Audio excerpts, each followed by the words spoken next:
محبین اولیاء کرام، محبین قرآن مجید، اللہ کریم کی بارگاہ قدس میں دعا ہے وہ ذات لم یزل ہم سب کو قرآن و سنت کے مطابق زندگی بسر کرنے کی توفیق اور سعادت عطا فرمائے۔ معزز دوستو، بڑی برکتوں، عزتوں اور عظمتوں والا مہینہ ہم پہ جلوہ گر ہے۔ رمضان المبارک کا وہ بابرکت مہینہ جو جنت کی کنجی ہے، فرمان رسالت مآب صلی اللہ علیہ وآلہ وسلم ہے۔ بدبخت ہے وہ آدمی جس کی زندگی میں رمضان آیا مگر پھر بھی وہ اپنی بخشش نہ کروا سکا۔ حضرت مولا علی شیر خدا کرم اللہ وجہ الکریم آپ فرماتے ہیں اگر اللہ تعالیٰ نے نبی پاک صلی اللہ علیہ وآلہ وسلم حضور کی امت کو دوزخ میں پھینکنا اگر اسے مرغوب ہوتا تو امت مصطفیٰ کو کبھی بھی وہ رمضان عطا نہ کرتا۔ عطائے رمضان کلید جنت ہے۔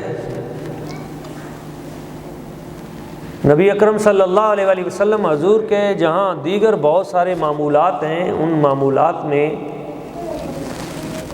آپ کا ایک بڑا خوبصورت معمول اور آپ کے اخلاق حسنہ میں خوبصورت خلق وہ سخاوت ہے۔ خود آپ علیہ الصلوۃ والسلام ارشاد فرماتے ہیں سب سے بڑا جواد اللہ ہے، سب سے بڑا جواد اللہ تعالیٰ ہے، اور اللہ تعالیٰ کے بعد جہانوں میں جو سب سے بڑا جواد ہے وہ میں ہوں، یہ سرکار نے فرمایا۔ جواد سخی کو کہتے ہیں۔ سخی اور جواد میں تھوڑا سا فرق ہے۔ سخی کہتے ہیں اس شخص کو جو تمہاری بھوک مٹا دے، جو تمہاری پیاس بجھا دے، اسے سخی کہتے ہیں۔ مگر جواد سخی سے بھی ایک آگے کا درجہ ہے۔ جواد اسے کہتے ہیں کہ تم جو نیت لے کر کسی کے در پہ گئے ہو تمہاری وہ حاجت پوری کرے۔ یعنی تمہیں بھوک نہیں ہے مگر تم کسی کے دروازے پہ علم کی طلب کے لیے گئے ہو، وہ تمہیں علم دے۔ ولایت لینے گئے ہو، وہ تمہیں ولایت دے۔ صحت لینے گئے ہو، وہ تمہیں وہ دے۔ یعنی جس شخص کی بارگاہ سے تمہیں ہر شے ملے اسے جواد کہتے ہیں۔ اور سب سے بڑا جواد حضور فرماتے ہیں وہ اللہ تعالیٰ ہے، اور اللہ تعالیٰ کے بعد ان جہانوں میں جس کو اس نے سب سے بڑا جواد بنا کے بھیجا ہے وہ مصطفیٰ کریم صلی اللہ علیہ وسلم حضور کی ذات ببرکات۔ سرکار سخیوں کے سخی ہیں اور سخی کو پسند کرتے ہیں۔ اللہ تعالیٰ بھی سخی کو پسند کرتا ہے۔ نبی پاک صلی اللہ علیہ وسلم کا ایک فرمان ہے الصدقۃ تقع فی کف الرحمن قبل ان تقع علی کف الفقیر۔ جب تم اللہ کی راہ میں صدقہ دیتے ہو تو وہ تمہارے ہاتھ سے نکل کر جب اس فقیر کے ہاتھ میں جاتا ہے تو پہلے وہ فی کف الرحمن، پہلے رحمان کے ہاتھ میں جاتا ہے، یعنی اللہ تعالیٰ کے ہاتھ میں۔ پہلے رحمان کا ہاتھ اس کو لگتا ہے، تمہارا ہاتھ رحمان کے ہاتھ میں جاتا ہے، پھر رحمان کا ہاتھ فقیر کے ہاتھ میں۔ جیسے اس کی شان کے لائق ہے۔ اس مقام پہ اہل علم کہتے ہیں کہ اگر کوئی یہ چاہتا ہے کہ وہ اللہ تعالیٰ سے سلام کرے، اب رب سے سلام تو ممکن نہیں ہے، لیکن اگر کوئی چاہتا ہے کہ وہ رب کے دست کرم کو جیسے اس کی شان کے لائق ہے اس کو ٹچ کرے، لمس کرے، تو پھر وہ صدقہ و خیرات دے، اور جب وہ دے گا تو پہلے اس کا ہاتھ اللہ رب العزت کے دست کرم کو لگے گا، پھر اگلے بندے تک پہنچے گا۔ یہ کتنی بڑی قرب ربی کی ایک شارٹ کٹ، ایک ٹریک ہے جس کے ذریعے بندے کو اللہ تعالیٰ کا قرب حاصل ہوتا ہے۔ نبی اکرم صلی اللہ علیہ وآلہ وسلم حضور کی ذات ببرکات سخی کو پسند کرتے ہیں۔ ایک جنگ ہوئی، بڑا دلچسپ واقعہ ہے، حدیث رسول ہے، اور اس جنگ میں کچھ بندے قیدی حضور کی بارگاہ میں پیش کیے گئے۔ آپ علیہ الصلوۃ والسلام نے ارشاد فرمایا ان پہ اسلام پیش کرو، جو کلمہ شریف پڑھ لیں ان کو چھوڑ دو۔ ان پہ اسلام کی حقانیت پیش کی گئی، کچھ لوگ مسلمان ہو گئے، کچھ اکڑ گئے، انہوں نے کہا ہم نے نہیں پڑھنا کلمہ۔ حضور کچھ بندے تو مسلمان ہو گئے، کچھ نہیں ہوئے، اب ان کا کیا کرنا ہے؟ حضور نے فرمایا انہیں کہو کہ پھر وہ اپنی جان کا نذرانہ پیش کر دیں، جیسے عربوں میں رواج تھا۔ تو جنگی قیدی وہ اپنی جان کا فدیہ پیش کر دے۔ کچھ بندوں نے پیش کیا، کچھ پھر اکڑ گئے، انہوں نے کہا نہ کلمہ پڑھیں گے نہ اپنی جان کا فدیہ دیں گے۔ حضور نے فرمایا ٹھیک ہے، پھر ان پہ جنگی قیدیوں والے جو قوانین ہیں وہ نافذ کر دیں۔ ایک نگاہ حضور نے ان قیدیوں کی طرف دیکھی، اور نگاہ مصطفیٰ تھی۔ ایک بندے کو چن لیا، حضور نے فرمایا اس لائن میں یہ جو جوان ہے نا اس کو ویسے چھوڑ دو، جسے وہ پسند آ جائے۔ حضور جس کو چن لے، یہ تو کریم کی مہربانی ہے نا کہ اس کو کون سا پسند آ جائے، اس کو چھوڑ دو ویسے۔ صحابہ کرام نے عرض کی یا رسول اللہ یا حبیب اللہ، یہی تو زیادہ کام خراب کرنے والا بندہ ہے، یہ سردار ہے، سینکڑوں میل دور ہم گئے ہیں ان کے علاقے میں لڑنے کے لیے، اور یہ ان کے لشکر کا یہ سردار ہے اس پورے قبیلے کا، اور سب سے زیادہ اس نے ہمارے بندوں کو مارا ہے، اور سب سے مشکل یہ قابو آیا ہے، بہادر بڑا ہے۔ حضور نے فرمایا بس اس کو چھوڑ دو۔ جب اسے کہا گیا جا بھائی سرکار نے تجھے چھوڑ دیا، اس نے کہا میں نے مسلمان نہیں ہونا۔ انہوں نے کہا انہوں نے شرط رکھی نہیں۔ اس نے کہا میں نے پیسے بھی نہیں دینے، جان کا انہوں نے کہا حضور نے کہا اس کو ویسے ہی چھوڑ دو۔ وہ بڑا حیران ہوا لیکن چل پڑا، اونٹ بھی دے دیا اسے، جا بھائی۔ چند کلومیٹر کا سفر کیا تو پھر واپس آ گیا۔ بندہ کو خاندانی تھا، سردار آدمی تھا، حضور کی بارگاہ اقدس میں آیا، میں نے آپ سے بات کرنی ہے، خفیہ بات کرنی ہے۔ صحابہ کرام رضوان اللہ تعالی مجمعین تھوڑا پیچھے ہو گئے، حضور کی بارگاہ اقدس میں قریب ہوا اور کوئی بات کی تو نبی پاک صلی اللہ علیہ وآلہ وسلم حضور نے بھی اس کے کان میں جواب دیا۔ بس جیسے ہی سرکار کا جواب مکمل ہوا اس نے نعرہ تکبیر لگا دیا۔ اس نے کہا حضور مجھے کلمہ شریف پڑھاؤ، مجھے مسلمان کرو۔ سرکار نے اس کو کلمہ شریف پڑھایا، ایمان کی دولت عطا کی۔ صحابہ کرام بڑے حیران ہوئے تو اس کے قریب گئے، اسے بلایا، پوچھا یار اب تو ہمارا مسلمان بھائی بن گیا ہے، اب پرانی جنگیں ختم، لڑائیاں ختم، تو نے ہمیں تنگ تو بہت کیا، اب یہ بتا کہ ادھر تو جان دینے کو تیار تھا، گردن کٹا دوں گا، کلمہ شریف نہیں پڑھوں گا، اب ادھر بڑی جلدی کلمہ شریف پڑھ لیا تو نے؟ اصل تو پہلے نگاہ نے منتخب کر لیا تھا، اصل برکت تو اسی وقت شروع ہو گئی تھی، لیکن اس سے پوچھا تم بتا تو صحیح ہوا کیا ہے؟ اس نے کہا ہونا کیا تھا، میں یہی سوچتے سوچتے واپس آ گیا کہ میرے باقی دوستوں کو تو نہیں چھوڑا، مجھے کیوں چھوڑا؟ میں اس سوال کو پوچھنے کے لیے آیا تھا، اور میں نے عرض کی سرکار سے کہ آپ سردار ہیں، آپ نے مجھ سردار کو کیوں چھوڑا، جبکہ آپ کو پتہ بھی ہے کہ میں بہت خطرناک ہوں اور بہت مشکل قابو آیا ہوں۔ کہا مجھے آگے سے سرکار نے فرمایا میں نے تجھے اس لیے چھوڑا ہے، تو جہاں اپنی بستی میں رہتا ہے نا، رات کو تو ایک کام کرتا ہے، ہمیں وہ عمل تیرا بڑا اچھا لگتا ہے۔ تو پچھلی رات اٹھتا ہے،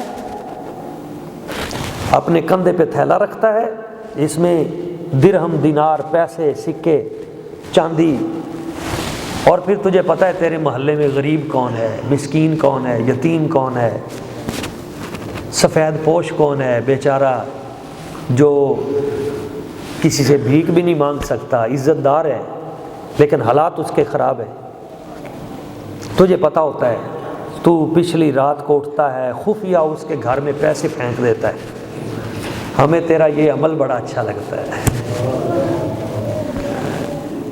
تجھے مار دیا گیا، تو مر جائے گا، وہ بیچارے ان کا کیا بنے گا؟ ہم کہتے ہیں ان کا بھلا ہوتا رہے، ان کا کام چلتا رہے۔ حضور غریبوں کے لجپال ہیں، یتیموں کے سر پہ ہاتھ رکھنے والے ہیں، بیواؤں کا سہارا ہیں، غریبوں کا آسرا ہیں۔ حضور نے فرمایا ہم نے تو تجھے اس وجہ سے چھوڑا ہے۔ اس نے کہا مجھے کلمہ شریف پڑھائیں۔ کیوں کلمہ شریف پڑھائیں؟ اس نے کہا حضور یہ جو بات ہے نا، یہ میں نے اتنی خفیہ رکھی ہوئی تھی کہ آج تک میں نے اپنی بیوی کو بھی پتہ نہیں لگنے دیا، میں نے اپنے بچوں کو پتہ نہیں لگنے دیا، میں خفیہ رات، تاریک راتوں میں اٹھتا ہوں، چاندنی راتوں میں نہیں اٹھتا، تاکہ کسی کی عزت نفس مجروح نہ ہو۔ جن لوگوں کی خدمت کرتا ہوں ان کو بھی پتہ نہیں چلنے دیتا، تو چپ کر کے آئے۔ آج تک اس راز کو میرے سوا کوئی نہیں جانتا تھا۔ کلمہ شریف اس لیے پڑھ رہا ہوں، ہزاروں میل دور مدینہ طیبہ میں پچھلی رات جو نبی میری رات کی تاریکی کے عمل کو دیکھ رہا ہے، وہی نبی سچا ہے، وہی دین سچا ہے، وہی قرآن سچا ہے، وہی اسلام سچا ہے۔ اس میں دو باتیں بڑی پیاری ہیں۔ پہلی بات تو یہ ہے کہ سخاوت اتنا اچھا عمل ہے، کافر بھی کرے نا تو سرکار کو پھر بھی پسند ہے۔ اور دوسری بات اس سے بھی پیاری ہے، وہ لوگ جو کافر ہو کے کسی کی خیر مانگیں تو سرکار اس کی خیر چاہتے ہیں، تو جو حضور کا امتی ہو، حضور کا غلام ہو، نوکر ہو، کلمہ شریف پڑھ لے، وہ اگر کسی کی خیر چاہے تو سرکار اس کو کتنا پسند کریں گے۔ حضور کی خیر چاہنا یہ ہے کہ اس کو اسلام کی دولت عطا کر دی۔ اور یہ بھی پتہ چلا کہ ہم یہ سمجھیں کہ ہماری نیکی کو یا برائی کو کوئی نہیں دیکھ رہا، دوستو نہیں، ان کی نگاہ سے ہمارا کوئی عمل پوشیدہ نہیں ہے۔ جو کچھ بھی آپ کرتے ہیں، خفیہ کریں یا ظاہراً کریں یا باطناً کریں، وہ ہمارے عمل کو بھی دیکھتے ہیں، اور ہمارے دل کی کیفیت کیا ہے ان کی نگاہ دل پہ بھی ہوتی ہے کہ یہ ریاکاری کے لیے کر رہا ہے یا خلوص نیت کے ساتھ کر رہا ہے، یہ بھی ان کی نگاہ کے پیش نظر ہے۔ تو جب کوئی خیر کا کام کریں، نیکی کا کام کریں، تو اپنے دل کو حاضر کریں کہ اس کے اندر صرف دنیا داری کا جذبہ تو نہیں ہے، نیکی کا جذبہ ہے۔ ان تبدوا الصدقات فنعما ہی وان تخفوها وتؤتوها الفقراء فهو خیر لکم۔ اللہ تعالیٰ فرماتا ہے اگر تم نیکی کو ظاہر کر کے دیتے ہو، صدقہ و خیرات کو، تو وہ بھی اچھا ہے۔ اگر تمہاری نیت یہ ہے کہ اس سے لوگوں کو ترغیب ہوگی اور لوگ بھی ہمارے ساتھ شامل ہو جائیں گے نیکی میں، اور اگر تمہارا نیکی مقصد جو ہے وہ ریاکاری ہے، دکھاوا ہے، تو پھر وہ ضائع ہے۔ وَإِن تُخْفُوهَا وَتُؤْتُوهَا الْفُقَرَاءَ فَهُوَ خَيْرٌ لَكُمْ، اور اگر تم کام ہی خفیہ کرو تو یہ سب سے بہتر ہے کہ کسی کو پتہ بھی نہ لگنے دو اور نیکی بھی پوری ہو جائے۔ جان رحمت صلی اللہ علیہ وسلم حضور کی ذات ببرکات نے سخاوت کرنے والوں کو، رائے حق میں خیرات بانٹنے والوں کو بہت بشارتیں عطا کی ہیں۔ صحیح مسلم شریف کی ایک بڑی پیاری حدیث ہے، یہ قصہ کہانی نہیں ہے، یہ سیاہ ستہ کی دوسری کتاب ہے، صحیح مسلم شریف، اس میں موجود ہے۔ نبی پاک صلی اللہ علیہ وسلم حضور نے بیان فرمایا کہ ایک اللہ کا نیک بندہ ایک علاقے سے گزر رہا تھا، اچانک اس نے بادلوں میں سے آواز سنی، بادلوں میں سے، آسمانوں سے آواز آئی کہ اے بادلو، تم فلاں بستی کے فلاں شخص کی فصلوں میں جا کر پانی پہنچا دو۔ اس نے جب سنا کہ بادلوں کو حکم ملا ہے کہ فلاں شہر کی فلاں بستی کے فلاں بندے کے ڈیرے پر پانی پہنچاؤ اے بادلو، تو بڑا حیران ہوا۔ اس نے ایک بندے نے دیکھا کہ وہ بادل آگے ایک پہاڑی تھی، پتھریلا علاقہ تھا، وہاں پہ چھما چھم وہ بادل برسنے لگا۔ اس نے دیکھا کہ یہ تو کسی فصل میں جا کے برسنا تھا، یہ ادھر ہی برسنا شروع ہو گیا ہے۔ لیکن آگے دیکھنے لگا کہ میں دیکھتا ہوں یہ پانی جاتا کدھر ہے، تو وہ بارش ہوئی، پانی اکٹھا ہوا، نالیوں میں گیا، اور پھر نالیاں ساری اکٹھی ہوتی ہوتی ایک کھالہ بن گیا، اس میں پانی چلنا شروع ہو گیا، وہ بھی پانی کے پیچھے پیچھے چلنا شروع ہو گیا۔ وہ آگے ایک بستی آئی، اس بستی میں ایک شخص، اس کا ڈیرا آیا، اس کی زمین، اس میں چلا گیا وہ پانی سارا، نہ اس زمین سے ادھر گیا نہ ادھر گیا، اس کی زمین کو پانی لگ رہا ہے، پہنچ رہا ہے خود بخود ہی۔ وہ سمجھ گیا کہ یہ کوئی بندہ نیک ہے، اس کو تلاش میں اس کے گھر پہنچا، اسے ملا، اس سے پوچھنے لگا، بھائی یار میں نے آج عجیب منظر دیکھا ہے، آسمانوں سے آواز سنی ہے، بادل برسا ہے، پورے علاقے کو چھوڑ کر بادل جو ہے اس کا پانی نالیوں سے ہوتا ہوا وہ تیری بستی میں تیری فصل کو لگا ہے، کیا کرتا ہے تو، کام کیا کرتا ہے؟ اس نے کہا چلو تم نے اتنی بڑی خوبصورت باتیں مجھے بتائی ہیں تو میں تجھے بتا ہی دیتا ہوں۔ میرے پاس یہ میری زمین ہی ہے، یہ باغ ہے میرا، یہ زمین ہے، میں کرتا یہ ہوں، انا اتصدق بثلث، میں اپنے پورے کے پورے مال کو 3 حصوں میں تقسیم کرتا ہوں جتنی فصل مجھے حاصل ہوتی ہے، وَأَتَصَدَّقُ بِثُلُثٍ فی سبیل اللہ، ان 3 حصوں میں سے ایک حصہ جو ہے، 1/3 فی سبیل اللہ، وہ میں اللہ کی راہ میں خرچ کر دیتا ہوں، نیک کاموں پہ لگا دیتا ہوں۔ پہلا کام یہ کرتا ہوں کہ جب فصل آتی ہے تو پہلا جو حصہ ہے نا، 3 حصے بناتا ہوں، پہلا حصہ اللہ کی راہ میں خرچ کرتا ہوں، دوسرا حصہ ایسا کرتا ہوں وہ میں اکٹھا کر کے دوسرا حصہ اپنے گھر میں لے جاتا ہوں، اپنے بیوی بچوں پہ، اپنے ماں باپ پہ، میں ان پہ خرچ کرتا ہوں، اور جو تیسرا حصہ بچ جاتا ہے آخری، اس کو میں دوبارہ اپنے باغ پر لگا دیتا ہوں اور اس میں کچھ بہتری کر لیتا ہوں۔ میرا یہ عمل ہے جو اللہ تعالیٰ کو اتنا مقبول ہے، مجھے کبھی گھاٹا نہیں ہوا، کبھی مجھے پریشانی نہیں ہوئی، میں دنیا میں جہاں بھی پھرتا رہوں میری فصلوں کو پانی بھی خود بخود وہ لگاتا رہتا ہے۔ تو جس وقت ہم اس کے کاموں میں لگ جاتے ہیں تو پھر وہ ہمارے کاموں میں لگ جاتا ہے۔ لیکن یہ سمجھانے کے لیے اپنے دماغ کو، اپنے ذہن کو پہلے ایگری کرنا پڑتا ہے، جلدی یہ بات سمجھ میں آتی نہیں ہے، اس پہ زندگیاں لگ جاتی ہیں۔ کیوں کہ قرآن مجید میں ہے، ابھی کل ہی ہم پڑھ رہے تھے تراویح میں، الشیطان یعدکم الفقر ویأمرکم بالفحشاء واللہ یعدکم مغفرۃ منہ وفضلا، شیطان جو ہے نا یہ تمہیں فقر کا ڈراوا دیتا ہے، فقر یعنی بھوک کا، وہ تو اتنے پیسے دین کے راہ پہ لگا دے گا، مارا جائے گا۔ یہ شیطان بس اسے ڈالتا ہے۔ حالات پہلے بڑے خراب ہیں، اگر یہ اتنے میں سے اتنا مسجد کے لیے نکل گیا، مدرسے کے لیے نکل گیا، دین کے لیے نکل گیا، خیر کے کاموں میں کسی غریب فقیر مسکین یتیم بیوہ اس کے لیے نکل گیا، وہ تو یہ تو بڑا گھاٹا ہو جائے گا، نقصان ہو جائے گا، پہلے کاروبار نہیں چل رہا۔ شیطان یہ باتیں دل میں ڈالتا ہے، لیکن اللہ تعالیٰ فرماتا ہے کہ واللہ یعدکم مغفرۃ وفضلا، اللہ جو ہے نا وہ عطا کرنے کا وعدہ کرتا ہے۔ جب تم اس کی راہ میں ایک دیتے ہو تو ہم اس ایک کو 700 گنا بڑھا کر واپس دیتے ہیں۔ پورا چیپٹر ہے 3 پارے میں، جب آپ ترجمے کے ساتھ پڑھیں گے اللہ تعالیٰ نے اس کی مثال دی ہے، کمثل حبۃ انبتت 7 سنابل فی کل سنبلۃ 100 حبہ۔ ایک دانہ جب کسان زمین میں بیجتا ہے تو ایک دانے سے 7 کونپلیں نکلتی ہیں، اور ان میں سے پھر اور سٹے نکلتے ہیں، تو پھر ایک دانے پہ جو 7 بالی ہیں اور ان میں ایک ایک میں 100 دانے لگتے ہیں، تو ایک دانے سے 700 دانہ تمہیں ملتا ہے یا نہیں؟ یہ ذمہ دار بندے کو سمجھایا اللہ تعالیٰ نے، ملتا ہے۔ ایک دانہ دیا تھا تم نے، زمین نے تمہیں 700 دانے دیے، تو فرمایا تم اسی طرح 1 درہم میری راہ میں دو گے تو میں تمہیں 700 سے بھی بڑھا کر واپس دوں گا۔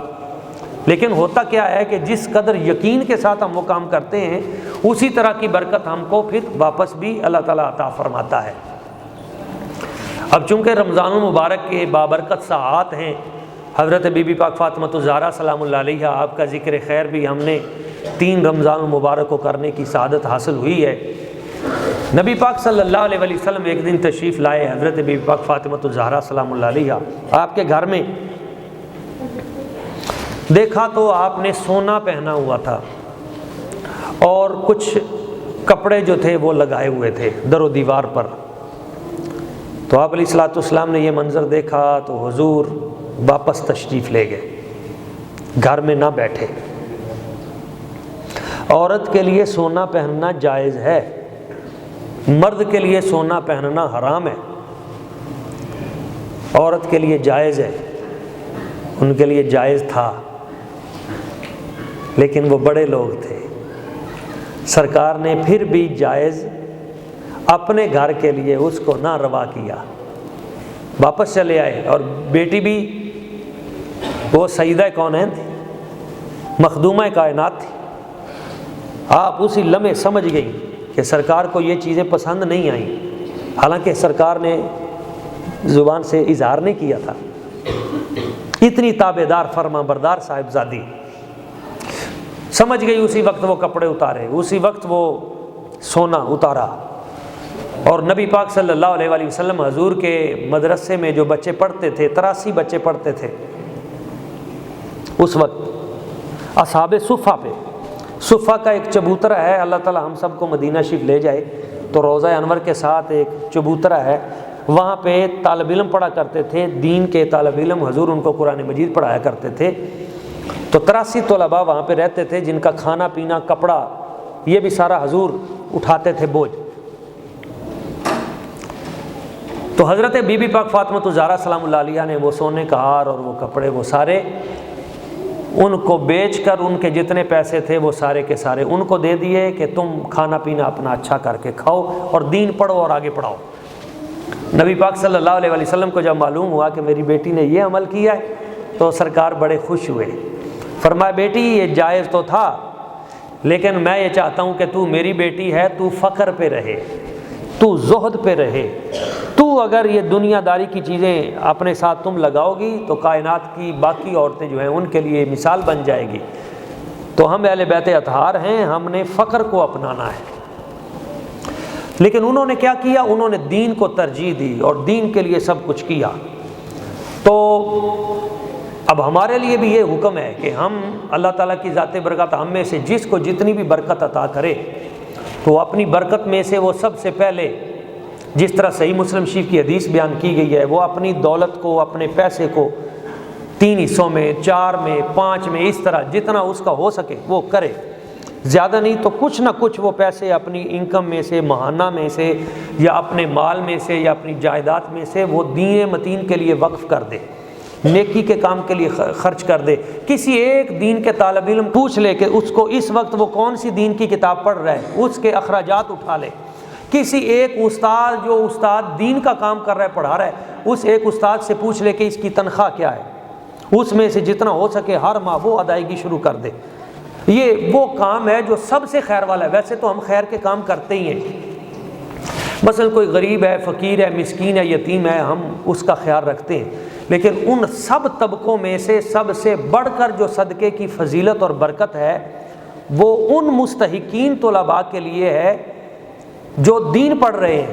کیوں؟ انہوں نے جس وقت کوئی لقمہ کھانا ہے تو کھانے کے بعد انہوں نے کیا کرنا ہے؟ قرآن مجید پڑھنا شروع کر دینا ہے، حدیث پاک پڑھنی شروع کر دینی ہے۔ وہ ان کے جسم میں جا کے خون بنے گا، وہ خیر کے کاموں میں صرف ہوگا۔ تو جس وقت ہم نے یہ کام کرنا ہے تو پھر کیوں نہ وہ کام کریں جو سب سے بہترین کام ہے۔ افطاری ہم نے کرنی ہوتی ہے، ہم کیا کرتے ہیں؟ لوگوں کو بلاتے ہیں، اپنے گھروں میں مجلسیں سجاتے ہیں، فوٹو شوٹو لگاتے ہیں، اور اس کے بعد جناب یہ فلاں دوست ہیں، فلاں دوست ہیں، یہ جناب اس کی بجائے ہم یوں کریں کہ جو مدرسے کے دین کے طالب علم ہیں، جو مسافر ہیں باہر کے شہروں سے وہ رہتے ہیں، ہم آ جائیں اور پوچھ لیں کتنے بچے ہیں، ان بچوں کے لیے ہم کھجوریں لے کے آ جائیں، ان کو بھی کھلائیں، خود بھی افطاری وہیں پہ کریں، اور ان کی وہ افطاری، وہ کھجور جو کھائی ہوئی ہے، ان کے اس روزے کا ثواب آپ کو ڈبل ملے گا۔ کیسے؟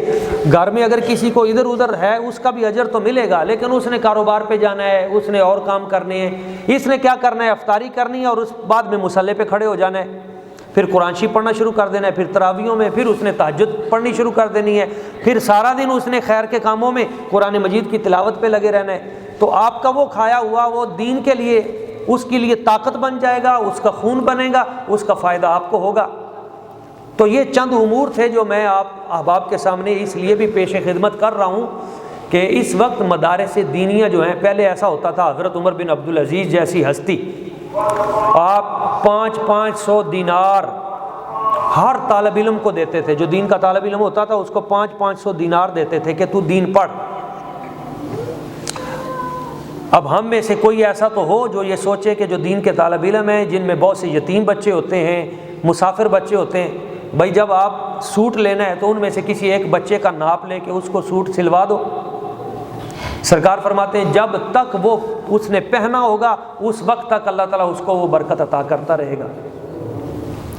تو لوگ کرتے ہیں، لیکن میں وہ صحیح زاویہ بتا رہا ہوں جس سے آپ کا اجر ڈبل ہو جائے گا، آپ کو برکت زیادہ مل جائے گی۔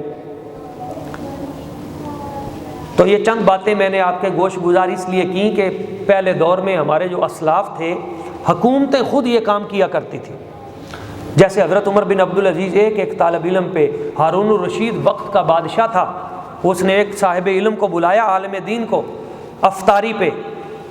تو جب ہاتھ دھلانے لگے نا، وہ نبینا تھے عالم دین، تو بادشاہ وقت کہنے لگا تم پیچھے ہٹو، یہ صاحب علم ہے، عالم دین ہے، اس کے ہاتھ میں خود دھلاؤں گا۔ تو وہ پانی کا لوٹا لے کر ہاتھ دھلانے لگے، تو اس سے پوچھا آپ جانتے ہیں کہ آپ کا ہاتھ دھلانے والا کون ہے؟ اس نے کہا جی کون ہے؟ کہا میں ہارون الرشید بادشاہ وقت خود ہوں۔ اس نے کہا جس طرح تو نے علم کو عزت دی ہے، اللہ تعالیٰ دونوں جہانوں میں تجھے اس طرح عزت دے۔